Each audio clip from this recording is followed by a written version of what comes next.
We have twins over here, some Scott's 1742s, and this one's been listed for sale for a while, and a couple of people have come by to test it out, and it's doing well, so hopefully it will sell. But this one I picked up, it has a bagger, which is nice, and the guy had been shoving a screwdriver in there to start it. So first thing we're going to do is swap in this key switch that I had in the parts bin. So we'll see if that helps with at least starting and stopping. And the whole deal with this tractor is the guy says that if you run it for a while, you know, not too long, it'll heat up, you know, and then it will cough out a big plume of smoke and stall and die. So he said it's pretty alarming. So I'm pretty curious about that. I want to try that out. I want to see what that looks like, show you guys what that looks like. So he goes, you know, I think it's a bad piston ring, and I'm like, I mean, it definitely could be something in the engine, but I'm gonna go with a carburetor that's running really bad for a while, and then it just kind of gives it up. So I'm gonna start with carburetor, but I'm not gonna touch anything. It's really dirty. I'm not gonna touch anything before we try it out, because I want to see if we can reenact that. That might be fun. Okay, so let's get a key switch that's reliable, so I don't have to bring a screwdriver along to shut this thing off if things start getting bad. Because when I loaded it up on the trailer, you know, we got started with the screwdriver. I threw the screwdriver on the ground. I drove it up the trailer. I get on the trailer. I'm like, how do you shut this thing off?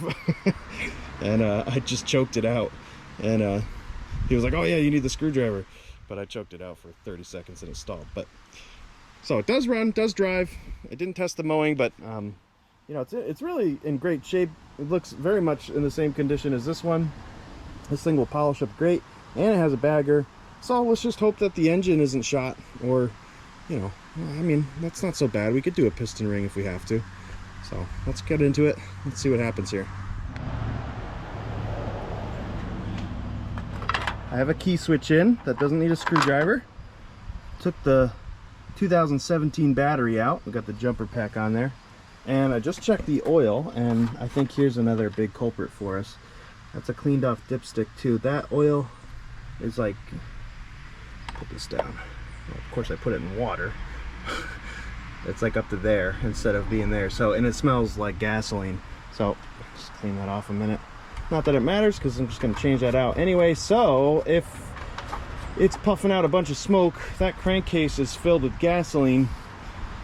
You know, it kind of sounds like it'd be a ticking time bomb, but that's not really how it works. So you can run it for a second, but yeah, that would cause a problem. So that needs an oil drain, and you know, that might be it. But you know, gasoline washing past the cylinder definitely could cause some problems for the ring. It could kind of rust out and deteriorate those rings. So that's still plausible, but I would definitely start simple with carburetor and an oil change. So all right, let's fire it up though. Let's see what happens here. I'll just clear out some of my stuff. Make sure we're clear. Might need two hands.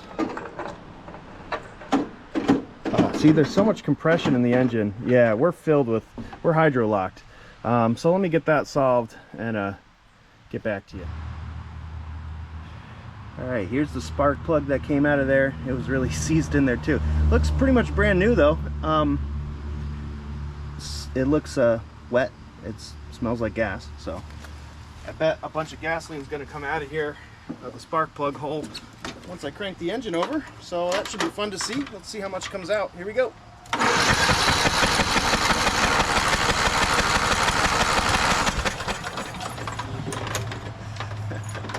Hopefully that stinky gas didn't get all over the GoPro. That was a ton though. Let's see if we can't get this thing to fire off now.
I know you want to see a bunch of white smoke come out, but knowing that that thing's filled with gasoline, I know I poo-pooed the idea of a ticking time bomb, but you know, knowing that it's filled with gasoline, you really shouldn't run it.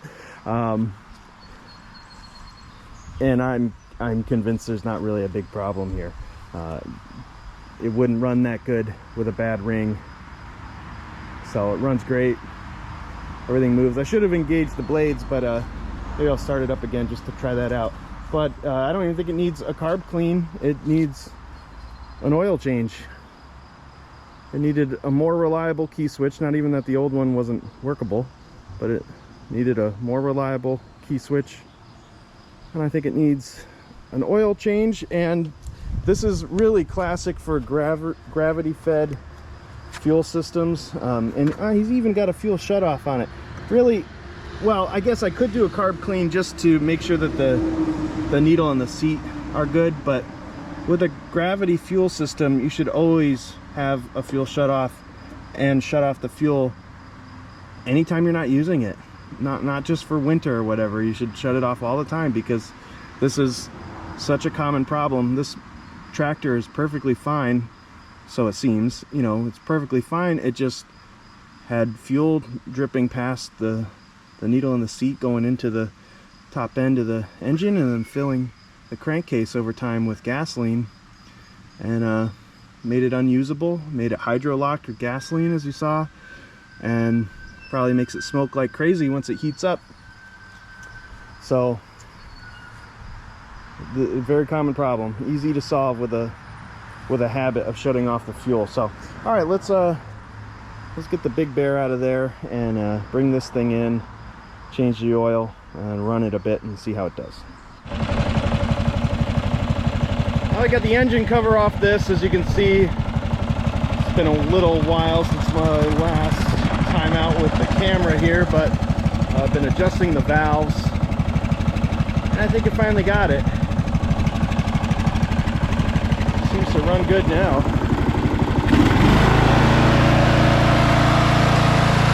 And I'm going to take you along for a ride, because I've been taking it down the hill towards the creek. This thing is real good at climbing hills.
Okay, we got it.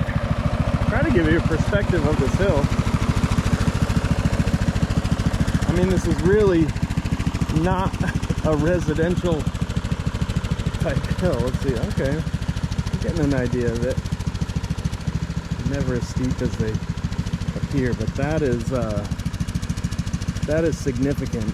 And there's parts like right about here where you're tipping, you know, you're doing wheelies.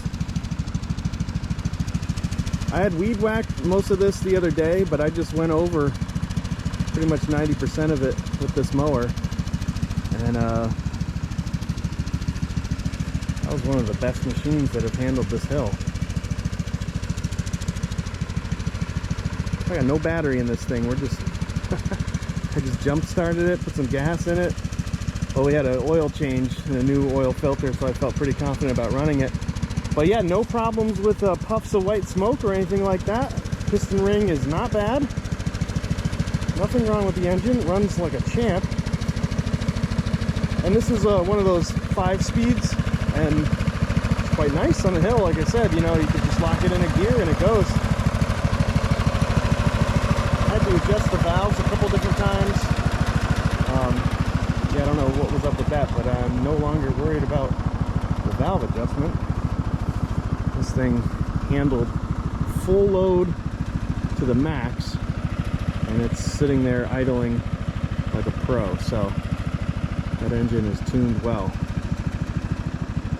Alright, a lot of fun. Glad we got this thing figured out. That was a good deal, and it's got a bagger. So time to start hosing this thing down. I got to go out and get a battery and an air filter and start cleaning this up, and you know, maybe by tomorrow we'll have it listed.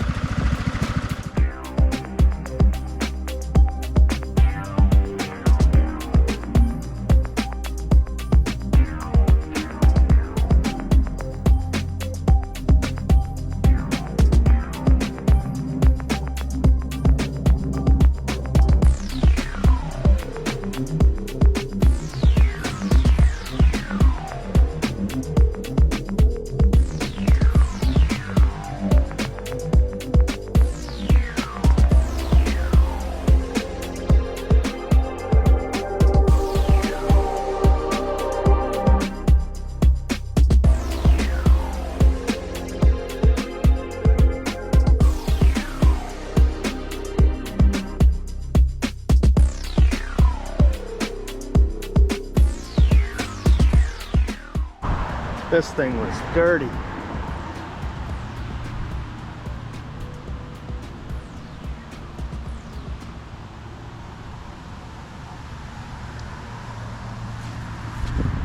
Cleaned up now though. This mowing deck was just covered in grass. And the wheels too, you can see like, still can't quite get it all. It's gonna have to be done by hand. Inside of the hood. Thing was flinging some oil at some point. It's always a hard thing to look at and then go, you know, like, is this thing leaking oil? And if I can't see it leaking oil, it's not leaking oil for me. You never know why it might be leaking oil all over the place for the previous owner. A lot of times they don't put on the oil cap, or you know, got the oil filter loose, or the valve cover might be loose or dripping, and you just never know. Well, you can see it's like I still want to get things better back there, but probably just gonna leave it. All right,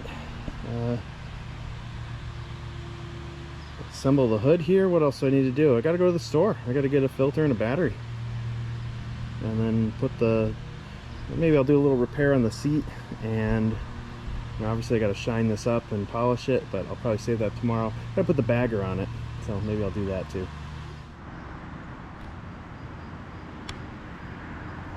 Well, it's complete. The lower chute to the bagger is a little more damaged than I'd like. Not really something I can repair. But I'm gonna sell it like that. Just mentioned a little damage there.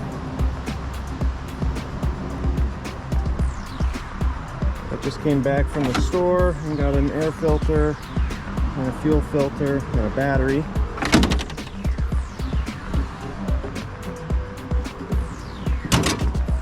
And we got the key switch button back up, the valves adjusted, and the oil changed,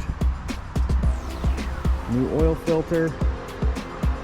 Put brand new blades on it, as the previous owner gave me a couple of different sets of blades, so that was cool. Brand new set. We'll sharpen those and put them on, and ready to go. So spent a while cleaning it up and polishing it.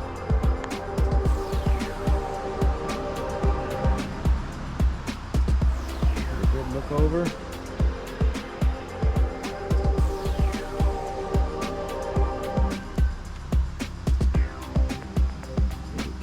Pretty good.